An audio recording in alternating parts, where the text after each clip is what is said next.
Hello, and welcome to this episode of The Inner Estate with your host, Bridget Stuart.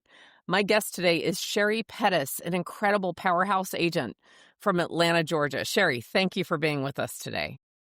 Thank you for having me. I'm excited to be here. Well, I am too, because you and I are going to talk about the power of visualization and how visualization can impact every day. Your choices can play such a huge part in whether or not you achieve your goals. So, Sheri, can you share with everyone what the power of visualization means to you and how it's shown up in your life? Can I tell a story about one of my coaching calls with my favorite coach? Absolutely, you may. Yes. Which was you, is you. So Thank I you. remember so many years ago when I first started coaching with you, and I was really struggling. And you told me to practice the power of visualizations. And I had heard it before. We talked about it in bold many times. Right. Told me to visualize the roads that I was driving every day as if they were paved with $100 bills. You told me to you referenced the P, what was that book? The Princess and the The Pea? Princess and the Pea. Yes. Right. Yes. Who told me to imagine that I was laying on a bed of money.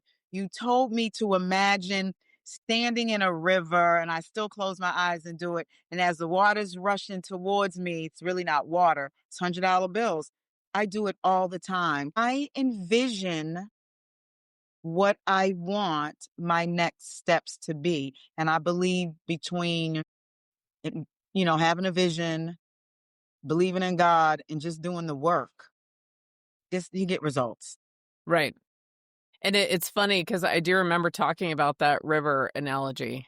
And I Mhm. think, if I recall correctly, we even said that if you're standing on the bank, so our chosen profession is in real estate, but this would apply to anyone in sales or anyone who has goals, to hit with their work.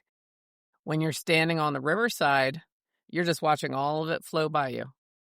When you are proactively working on your business, you're in the river and you're in the flow of all of it going by you, right? And you just started working that in.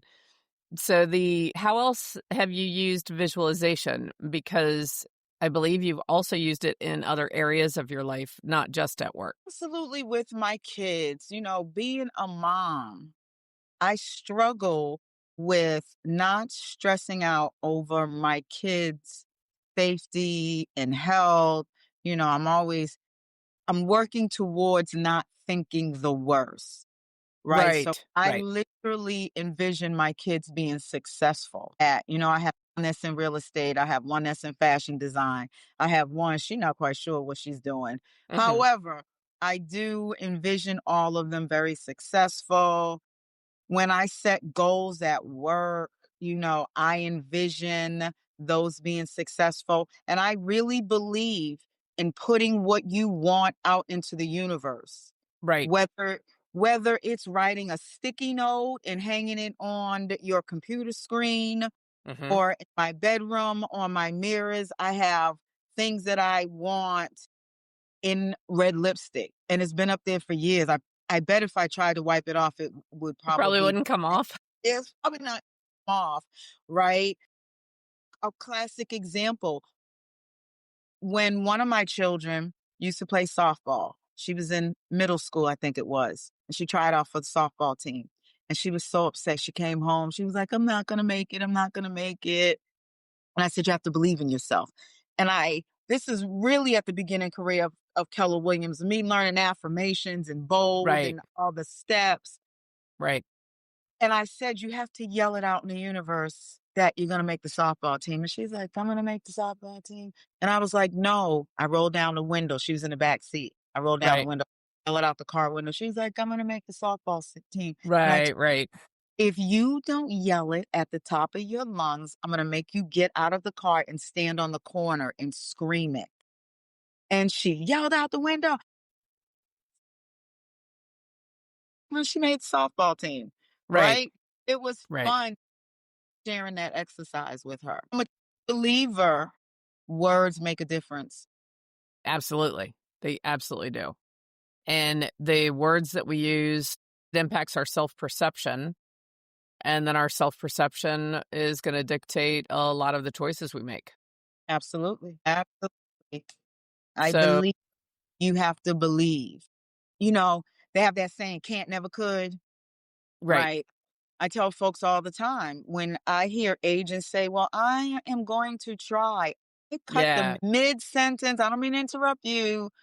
I don't even know why the word try is in the dictionary. Mhm. When folks say, well, I tried to call you, what's that mean? Did Right. you phone and you dropped it? Did your fingers not work? Did my number say it was disconnected? Like, how did you try? Yeah, it's like, "I just couldn't do it." Right. I don't like that Like word. yeah. It's not it definitely it's not an empowering word. It's a word that attempts to soften failure. Yes, exactly. I believe it gives you an out in case you don't meet your goals. And I Right. believe it gives people an excuse to say, well, at least I tried. Mm-mm. That's right, yeah. And you bring up a good example. So in the let's stick with that of the "I tried to call you." What does that actually mean, as you pointed out? Did you call me and I didn't answer? Because then you would have said, "Hey, I gave you a call," then you didn't answer.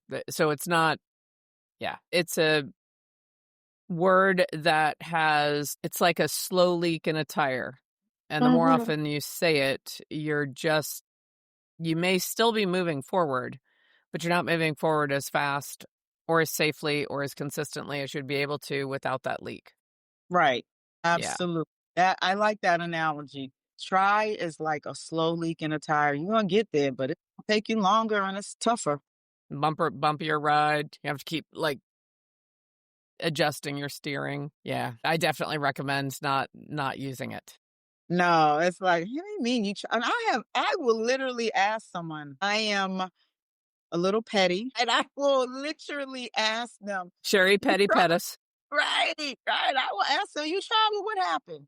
Did you leave me a voicemail? Did it not go through? And then they explain. So Mhm. yeah.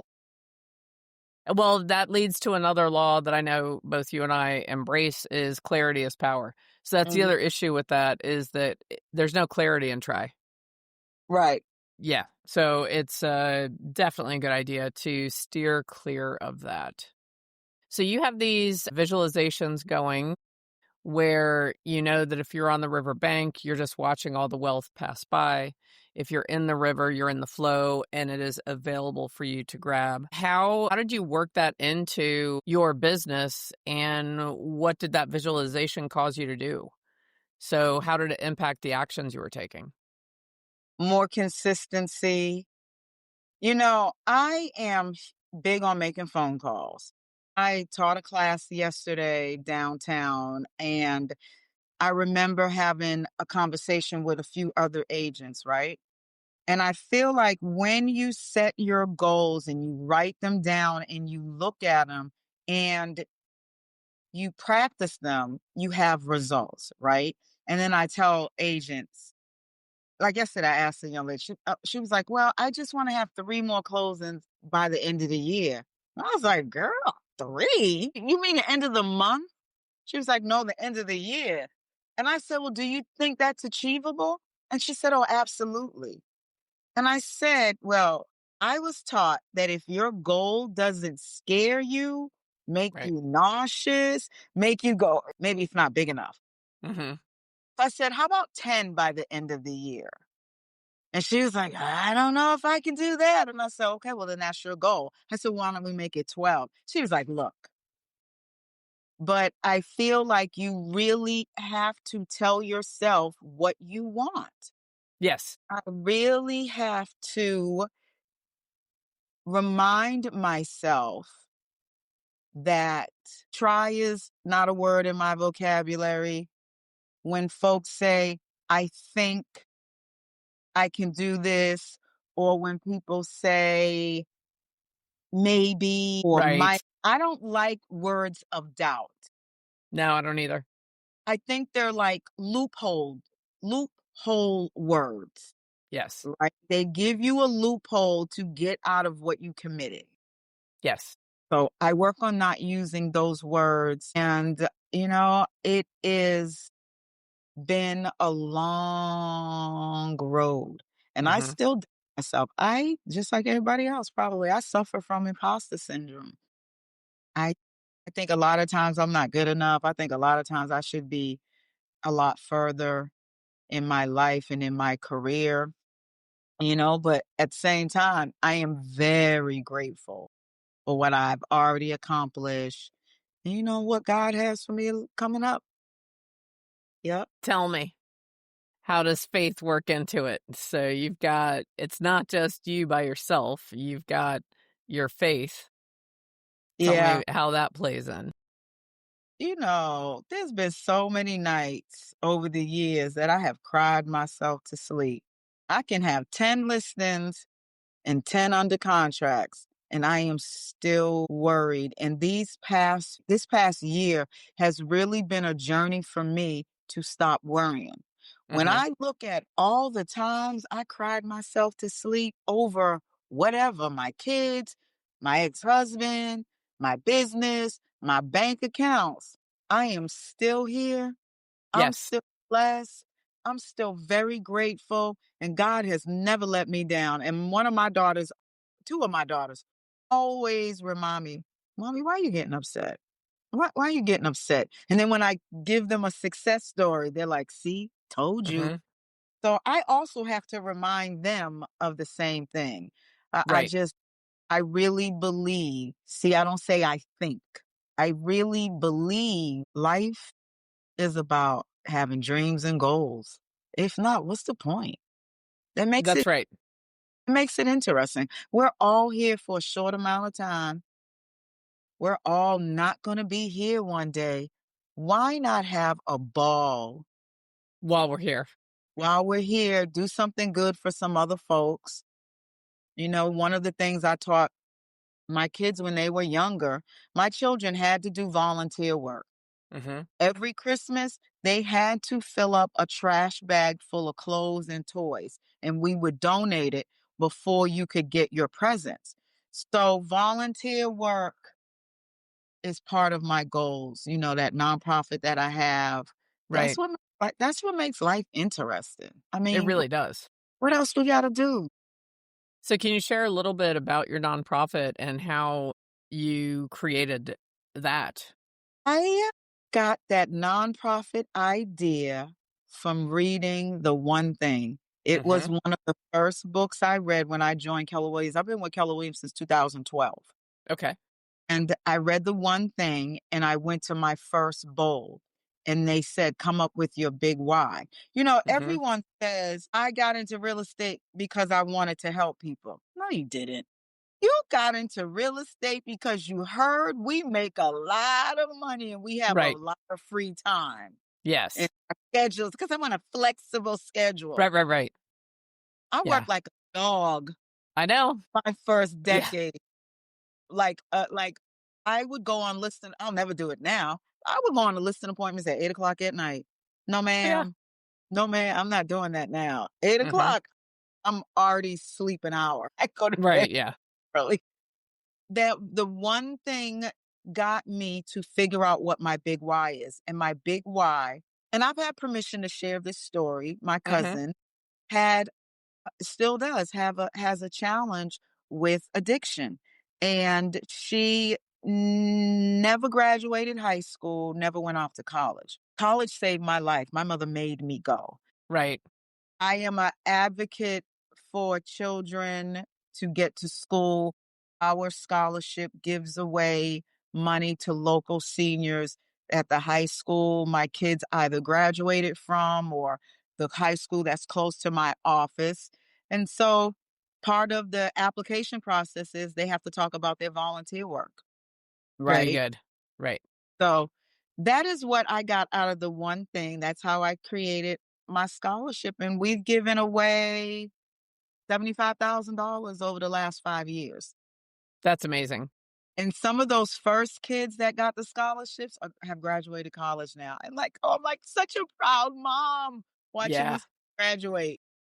That's It's a really lot, good. a And it was lot of, something that when you first thought about it, starting your own nonprofit, I feel like you were thinking about that was gonna be something far off in the future after you did X, Y, and Z. And then you realized, hold on, I can just start that now. It was another Keller Williams OP came into our office and he talked about his nonprofit. And he said, hey, if you want to create one, I got a guy. And Yeah, I was like, huh, because I want to do it.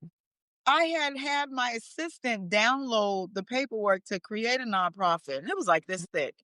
And Yes. she gave it to me. And I looked at her like, I'm not reading that. And so when Rick came to our office that day, I called his guy. And this guy did it. I think it cost me like $2,000 maybe. Hmm. And he does everything for me every year. He does whatever. I send him a couple of $100 and he takes care of it. That's good. That's good. So what are It's you a currently doing with your team? So it is just myself and Okay. Skylar. Hmm. Skylar is licensed. She's my admin and my buyer's agent, and I'm so proud of her. She was on another team and just didn't work out for her, and she joined my team, and she's had probably close to 15 closings in the Okay. last 15 months, roughly. She had a closing last week. She had one the week before. Hmm. She is on her way to a closing as we speak. So Good. I'm about to hire someone else. Did you see my TikTok that went viral? I did not. It's at about 10 million views. Wow. I have a TikTok where one of my daughter's friends bought a house and he used Georgia Dream. We Hmm. got the sellers to pay all the closing costs and make the repairs. This 23-year-old got into a house with a little bit over $2,000. That's And amazing. we were sitting at the closing table and we did a video, put it on TikTok, and it went viral. I posted it 3 different times on TikTok, and Hmm. that's at about 9 million views. And then on my other platforms, we have close to 1 million. And it was better than any commercial. That's right. Had Skylar's probably had 8 closings as a result of this TikTok, and every one of them has been someone under the age of 35. That's They awesome. the youngest one was 19 years old. They all call and say, "I saw your TikTok." So I'm about to hire a young man. I just got his KPA and his disc this morning Hmm. just to make the TikTok leads because they are folks all over the country. We have over 20,000 comments. I have a few thousand DMs, and That's great. Skylar created a Google form. If you go to my TikTok bio, you can Right. click the link and it has, it asks you your name, what city, state, do you have a savings? We have close to 2,500 That's folks. great. So I'm hiring someone just to manage the TikTok leads because the Georgia leads alone is about 500. Hmm. But across the country, I need someone. And I told the young guy, this is a great way for you to build a referral network all throughout the country. Right. Because we've had people from every single state except Alaska. That's the only state, and Vermont, Alaska and Vermont. Those are the Oh, only 2 states that we did not get a request to say, hey, I saw your TikTok. I want to buy a house. well, that's really amazing. That is really amazing. It's so weird because I go places and someone will say, "Hey, I saw you on TikTok."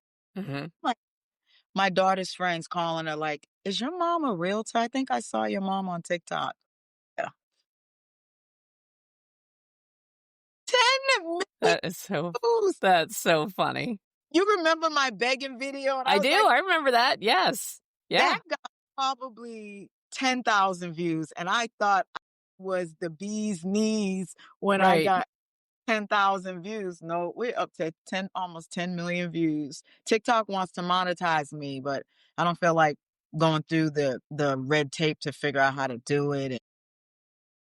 Well, I just think that's awesome. And what it shows me is that you're having fun, you're being creative, you're creating cool experiences for your clients. And at the core of all of it, though, you still also have that person to person communication primarily through the phone, but also by meeting with people and seeing them in person. Hmm.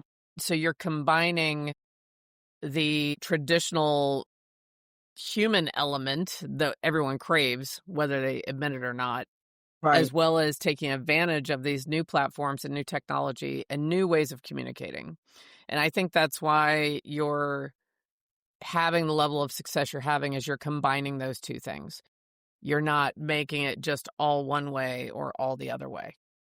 It is absolutely social media is giving me some validity.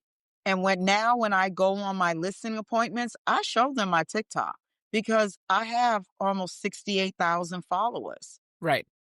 Tell them, millennials are the number one consumers of just about everything, Hmm. right? How else do they communicate? And part of my script is if your realtor is not using social media, and I can scroll through my timeline and show them all the homes that I've sold as a result of TikTok. Hmm. And so it is definitely paying off. And it's free. I know. It's I know. free. It's crazy. Where else would Well, you get over 20,000 leads? it's an investment of time and energy, not necessarily of money. Hmm. It Yeah. does. It does take a while because I am overwhelmed with the number of comments. And what I did one day, I got my hair braided. This took 5 hours, right? So the whole time she was doing my hair, I was responding to the Yes. DM. The next day, Skylar and I woke up to over 300 emails saying, "Hey, I saw your TikTok. This is where I want to live." It's a lot, but it's paying off. It is. I would have never imagined I have to sift through over 20,000 comments. A lot of them are congratulations, but Right. Right. thousands are, "Can you help me?" And they're calling me auntie now. I don't think I like that. That means I'm a little older than I think I am. My They're like, God. "Auntie, help me." Well, at least they're not calling you granny. Right, right, You right, know, the aunt right. is still, still Yeah. younger. I'm the cool aunt. So jumping back to visualization, what are you currently visualizing? So in the mornings when you do your visualization, what is your refreshed visualization? Being debt free. Still working on getting a house. Being debt free and honestly, just being debt free, Bridget, and traveling. I've been to so many cool places in the last few years. So, my loan officer invited me to her son's wedding in Brazil. So, I'm visualizing learning to speak Portuguese. I've been working on learning Portuguese Okay. and um, really, really being debt free. May I ask why were you drawn to debt free versus financially independent and secure? See, that's that negative thinking right there. I got to change those words. You're right. You're right. Visualizing, say it again. Being financially independent and secure. Yes, I like that better. Okay. I will change that phrase. That's what I will wake up in the morning saying. And I started writing a gratitude journal. I know I've been told to do it so many times before. Right. I wake up in the mornings most days not in a great mood.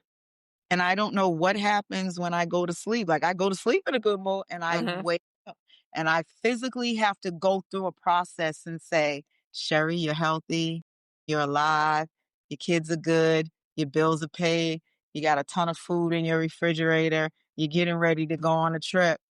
God is good." And I look out the window and I'm like, all right. But it takes a process. I don't know why I go through that in the morning. I wake up most days in a bad mood.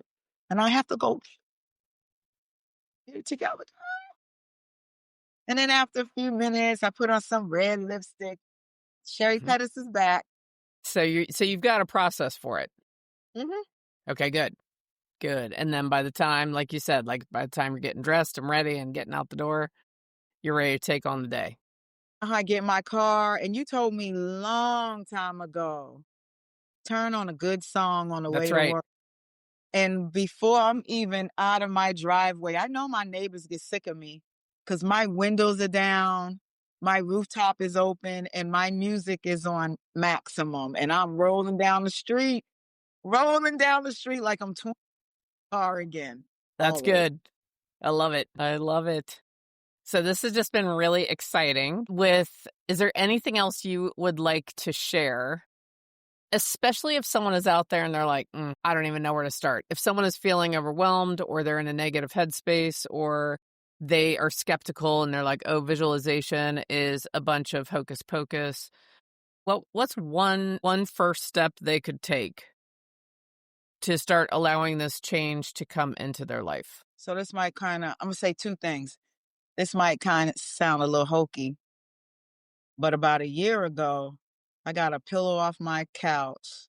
I put it on the floor and I got down on my knees and I literally just had a come to Jesus moment with Jesus, God, whatever your higher power is, Mm-hmm. Buddha, Allah, hopefully you believe in something, right? Even if The it's just the universe. universe, Yeah. right? Or good karma, Mm-hmm. I got on my knees and I was just like, look, God, I need some help. I am so tired of feeling negative and defeated. And I really just asked for I asked him to change my mindset and stop worrying. And then can I just mention a book real quick that I loved? I read Selling Ninja by Larry Kendall. Yeah. Change everything for me. Isn't Listen, it? It's ninja selling. Ninja Selling, that's Yeah, it. yeah, yeah. Yes. I listened to that and that changed a lot for me. Like that and MREA, of course. But that was not the most recent book I've read, but the one that stood out the most for me. And I will probably listen to it again this year. Good. That was a game changer for me. Game Well, changer. so you would recommend just dive in regardless of what's happening around you, whatever chaos or disappointment or negativity or whatever someone is facing. Start Mhm, off with just listening to at least one good book. So at mhm. least amidst the chaos, you're starting to inject different messaging. Like I went to my OP and when I say I started crying, I mean boo-hooing, everything. I was a hot mess because I was really thinking about getting out of real estate. And he was like, Sheri, I don't know how much money you make. What else are you going to do that makes that amount of money? I was like, ugh, I hate making phone calls. But they work. They work. I have 6 closings coming up in the next 45 days. Every single one of them, either TikTok or making phone calls. Mm-hmm. Period. Right. Period. That it is the magic combination. That's it. The agents across the country that I work with that are having the strongest, most consistent business, they are combining modern platforms plus old school. And that combination, and frankly, it's around 65% old school. So Hmm. person to person, because we're still humans, regardless of how many people are walking around like a zombie like this, we still desire and crave human communication, being around people, feeling valued and special, feeling as if people recognize us for who we are. Well, Sheri, obviously, if people want to reach out to you, they can find you on TikTok pretty easily, as well as the other social media platforms. And you are with Keller Williams Atlanta Partners. And Yes. it's Sheri And with one R and an I. there you go, Sheri Pettus. So reach out to Sheri. Sheri, thank you so much for being a guest. I hope you'll come back and visit with us again, and you can Anytime. share what's happened from your fresh visualizations and what you've manifested in your life at that time. And I hope all of you will join me again on the next episode of The Inner Estate. Thank you so much. Bye.